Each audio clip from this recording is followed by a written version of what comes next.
What's going on, YouTube? It's your boy, CamATL, and welcome back to a Thursday Night Showdown NFL video with your boy. I'm not going to keep up too much of your time. We do only have one Thursday Night Showdown game as normal. Drop a like down below, comment anything in the comment section, and subscribe to the channel if you haven't already. We have a game where it is hard to decide how this is gonna go. My inkling is it stays close and it's kind of a grinded out game. But we will get straight into it. Now, first, I wanted to start this video off by saying that we do officially have Showdown available on the Greenlight Optimizer. So, with that being said, when you first go to the NFL Optimizer, you will see the main slate up for October 24th. Click on Switch to Showdown. You will see Denver versus Cleveland right here. Then you are good to go. You're able to scroll down and boom, see all the players that you need and be able to work your way through. Now, I will show you how to do this as we go. All right, so we have for the captain spot. All right, the spot that I'm really liking for the captain spot is going to be Dearness Johnson here.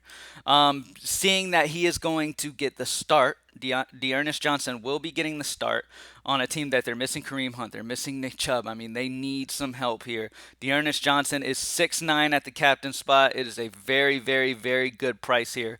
I really like putting him at captain. It really opens things up for the rest of the lineup. And I mean, the pricing's just a little too low here. I mean, you have Dearness Johnson, and then you also have Demetric Felton, who will be another guy who will like work in to the rotation there, and he'll have some carries as well, and he's a guy that you can also go with.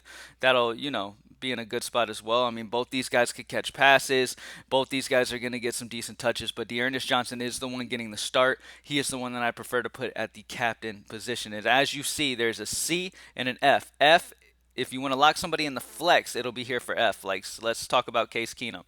All right, you lock him in at the flex. If you want him in flex, you go under F. If you want him in captain, it goes under C. All right. Case Keenum is not a guy that you should sleep on here. I know the Denver defense is solid, but Case Keenum is not bad. Okay, plain and simple. Case Keenum is not bad. He is only 9-4 on a showdown slate. It is a great spot for Case Keenum. He might possibly have Odell and Jarvis active in the lineup tonight. It's a solid spot for Case Keenum, man. So I'm not sleeping on Keenum at all. I'm down for it. I know that Denver defense is tough, but at the end of the day, at only 9-4, I'm really interested in Case Keenum. And having Dearness Johnson as a value and having plenty of value on this slate in general really opens up for you to be able to get the spend ups that you want. And Case Keenum and Teddy Bridgewater are guys that I have interest in. Let's talk about another good value, and that's going to be Tim Patrick. Sorry, I clicked the wrong one. There we go. All right, Tim Patrick for the flex at 7-6. Now, this is a great spot because obviously Denver is beat up when it comes to receiving. They are down to like slim pickings. Tim Patrick's been getting some good amount of targets, man. Last 3 weeks, 6 targets, 9 targets, 6 targets. Like he's getting steady targets. He's averaging over 10 DraftKings points a game easily. More like 12. He's averaging 12.5, maybe 13. He's in a great spot here. I have him projected at 12.12, as you could see, and at that price, he is a great price at seven. He is a great point per dollar at 7.6. So Dearness Johnson at captain with him, his price being what it is and him getting the start, and like I said, this being kind of a grinded out game. Case Keenum, because he's just too cheap, and I know the matchup against Denver is a tough one, but he's at home. Case Keenum is a decent quarterback. I'm not going to sleep on Case Keenum at all. Case Keenum is a decent quarterback, and he's got some possible healthy weapons in there with Odell and Jarvis being in the lineup. So we'll see what happens. But Case Keenum at 9-4 feels really solid to me, and I think honestly, I think that both quarterbacks end up doing well. I think Teddy Bridgewater's obviously in play. Cortland Sutton's in play at 10K. I'm seeing how thin Denver is, but Tim Patrick is the main guy I want there, due to point per dollar. Jarvis Landry, if he's in the lineup, will be fantastic value as well. You can see I have him higher at point per dollar than Tim Patrick. If he in fact ends up in, I have him projected at 10.9. He's solid. He's a great PPR guy, as we all know. Plus, he's really good at those short routes, which could help bail Keenum out if he is getting pressured. Um, I talked about Demetric Felton. I think he's another solid route to go. A lot of people might not play both running backs, but both of these guys are going to be expected to do a good bit.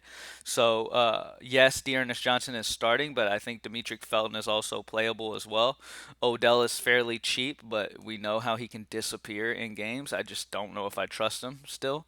You can go both kickers. I feel like there is a possibility that both kickers could stall out in the red zone. I do believe there's going to be a little bit of wind in this game, so it might make kicking a little tougher on the longer field goals attempts. But yeah, at the end of the day, both kickers are in play because both offenses could easily stall out in the red zone. Both defenses are okay. So yeah, it could be bad for. I mean, it could be good for some kicking here. Not too. I mean, honestly, I haven't considered too much on the Denver run game. Um, I haven't considered too much Melvin Gordon, just solely on the fact that I've had a lot of interest in these Cleveland guys with how thin they are at running back right now and how much they're going to need to be used. Yes, you can play defenses if you would like to. A lot of times I don't end up going that route. I mean, there's better point per dollar value. As you see, I have Browns projected at 5.9. I have Broncos projected at 4.37. Both of them, I mean, they're okay point per dollar, but I have higher guys in here that I project for higher. If we're going super low, I mean, Deontay Spencer, as you can see, is 200. I am projected at 2, which makes him really good point per dollar. That might be the best point per dollar projection there is, yeah. I mean, you got Deontay Spencer at 200. Harrison Bryant's right there. John Kelly is a guy that Cleveland just signed. Might see some play. Who knows? But outside of that, that's about it, man. The core is going to be for me in general. I really like getting the starting running back for Cleveland with how thin they are. Dearness Johnson at captain. Plus he can catch some passes and stuff. And then Case Keenum, I'm not going to sleep on that. He's too cheap. He's what, almost 2,000 less than Teddy Bridgewater. So I do prefer Keenum over Bridgewater. And then Tim Patrick with how thin Denver is at the receiver position right now. I mean, Tim Patrick is the guy that they definitely want to get involved in. At only 7.6, it just feels too cheap. And I haven't projected over 12. So he is a guy that is definitely in play for me. And that's about it. We've pretty much talked about everything. I mean, there's a lot of different ways you can go on this game, man. It's not the most exciting game of all times, but hey, money is money, and it's time to get some. So it is what it is. I'm gonna be looking at this all day, and we'll come to a conclusion later on, and the best possible outcome that we can figure out, and then go for that takedown. GreenlightDFS.com, join Week 7 package.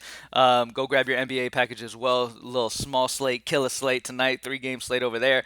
And I have the high five video posted if you haven't seen that yet, so go check that out. Thank you guys for joining me as always, and let's get it. Peace.